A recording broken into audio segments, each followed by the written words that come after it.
ذرا سوچ کر دیکھیے کہ ایک ایسے شہر میں زندگی گزارنا کیسا لگے گا جو کہ کارز اور ٹریفک کی نیڈز کی بجائے آپ کی نیڈز کو دھیان میں رکھ کر ڈیزائن کیا گیا ہو، جہاں ٹیکنالوجی اور نیچر کو ایگزسٹ کرتے ہوں، جو مکمل طور پر کرائم فری، کاربن فری اور ٹریفک فری ہو۔ یہی ویژن ہے دی لائن سٹی کا، جس کو سعودی کراؤن پرنس محمد بن سلمان نے 10 جنوری 2021 کو اناؤنس کیا۔ نیو یارک سٹی کے سائز کی پاپولیشن کو لے کر اس کو 170 کلومیٹر لمبے اسکائی اسکیپر میں آباد کرنے کا یہ آئیڈیا اس قدر ایمبیشیس ہے کہ اس کی کامیابی کے بارے میں شکوک و شبہات کا شکار ہونا بالکل جائز لگتا ہے۔ تو چلیے حیرت کدا کے ساتھ اس شہر کے سفر کو، جس نے پوری دنیا میں یہ بات چھیڑ دی ہے کہ یہ $1 بلین پروجیکٹ ہے یا مسٹیک۔ نقدم لكم The Line۔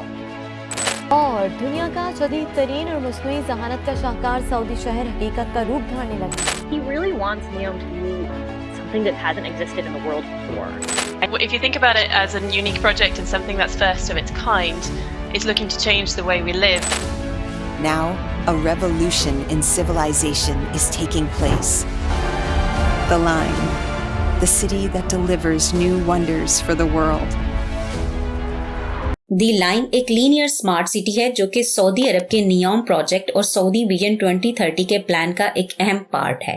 اور یہ بات تو آپ ضرور جانتے ہوں گے کہ سعودی ویژن 2030 سعودی عرب کی آئل ڈیپینڈنسی کو ریڈیوس کرنے اور اس کی اکانومی کو ڈائیورسیفائی کرنے کا ایک اسٹریٹجک فریم ورک ہے۔ اس کے ساتھ ساتھ یہ پبلک سروس سیکٹرز جیسے کہ انفراسٹرکچر، ایجوکیشن، ہیلتھ، ٹورزم اور ریکریشن کو ڈیولپ کرے گا۔ اس کے کی گولز میں اکنامک اور انویسٹمنٹ ایکٹیویٹیز کو ری انفورس کرنا، نان آئل انٹرنیشنل ٹریڈ کو انکریز کرنا اور کنگڈم کی سافٹ اور سیکولر امیج کو پروموٹ کرنا شامل ہیں۔ اسی ویژن 2030 کا حصہ ہے دی لائن۔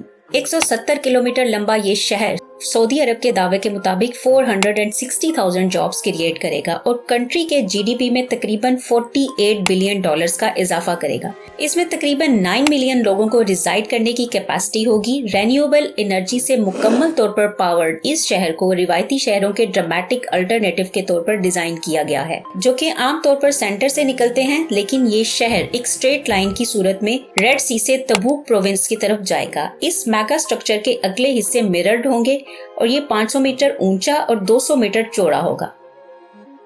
500 میٹر اونچائی کے ساتھ یہ پیر آف سٹرکچر دنیا میں 12th ہائیسٹ بلڈنگ بن جائے گا اور اب تک کی طویل ترین عمارت بھی۔ لیکن یہ شہر صرف اکنامک گروتھ کے متعلق نہیں ہے، بلکہ اس میں لوگوں کی ضروریات اور ویل بینگ کو پریورٹائز کیا جائے گا۔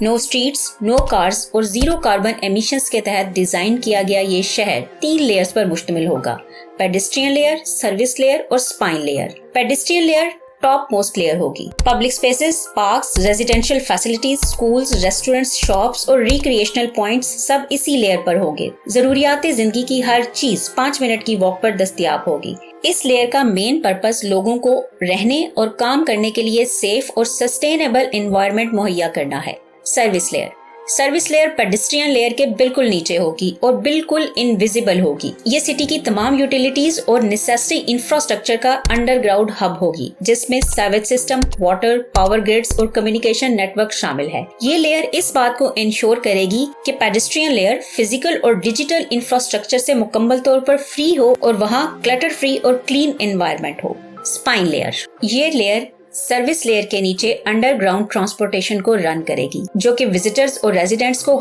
ہائی سپیڈ ٹرانزٹ کی سہولت پرووائڈ کرے گی، جس کے ذریعے شہر کے ایک سرے سے دوسرے سرے تک 20 منٹ میں سفر ممکن ہوگا۔ اس کے علاوہ یہ ڈفرینٹ نیبرہڈز اور ایریاز کو بھی کنیکٹ کرے گی۔ یہی لیئر خود مختار اور ٹریڈیشنل وہیکلز کو بھی اکاموڈیٹ کرے گی۔ اس کی مانیٹرنگ مکمل طور پر AI کے سپرد ہوگی۔ دی لائن سٹی کے اندر سفری سہولیات کی آسانی کے ساتھ ساتھ باقی دنیا کے لیے بھی اس تک پہنچنا بہت آسان کر دیا گیا ہے۔ دی لائن اپنی کنوینئنٹ اور زبردست اسٹریٹجک لوکیشن کی وجہ سے دنیا کی تقریباً آدھی آبادی سے 4 گھنٹے کے ایئر ٹریول کے فاصلے پر ہے۔